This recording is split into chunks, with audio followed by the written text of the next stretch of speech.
తెలుగు సినీ ఇండస్ట్రీలో కొన్ని కాంబినేషన్లు ప్రత్యేకంగా గుర్తుండిపోతాయి. అలాంటి కాంబినేషన్ లో ఒకటి నాగార్జున దర్శకేంద్రుడు కె రాఘవేంద్రరావుది. ఈ కాంబినేషన్ లో మొదటిగా వచ్చిన చిత్రం అగ్ని. 1989లో విడుదలైన ఈ సినిమాలో శాంతిప్రియ హీరోయిన్ గా నటించారు. మంచి అంచనాల మధ్య వచ్చిన ఈ సినిమా మాత్రం బాక్సాఫీస్ వద్ద ఆశించిన ఫలితాలు సాధించలేదు. అయితే కొన్నేళ్ల తర్వాత ఇదే కాంబినేషన్ మళ్లీ కలిసింది. ఈసారి వారు తీసిన చిత్రం ఘరానా బుల్లోడు. ఇందులో రమ్యకృష్ణ మరియు ఆమని హీరోయిన్లుగా నటించారు.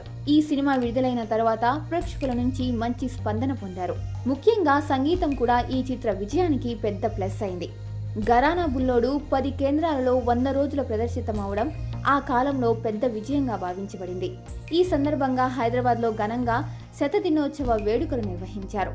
ఆ వేడుకలకు కృష్ణ, చిరంజీవి, వెంకటేష్, రాజశేఖర్ వంటి ప్రముఖ హీరోలు హాజరై సందడి చేశారు.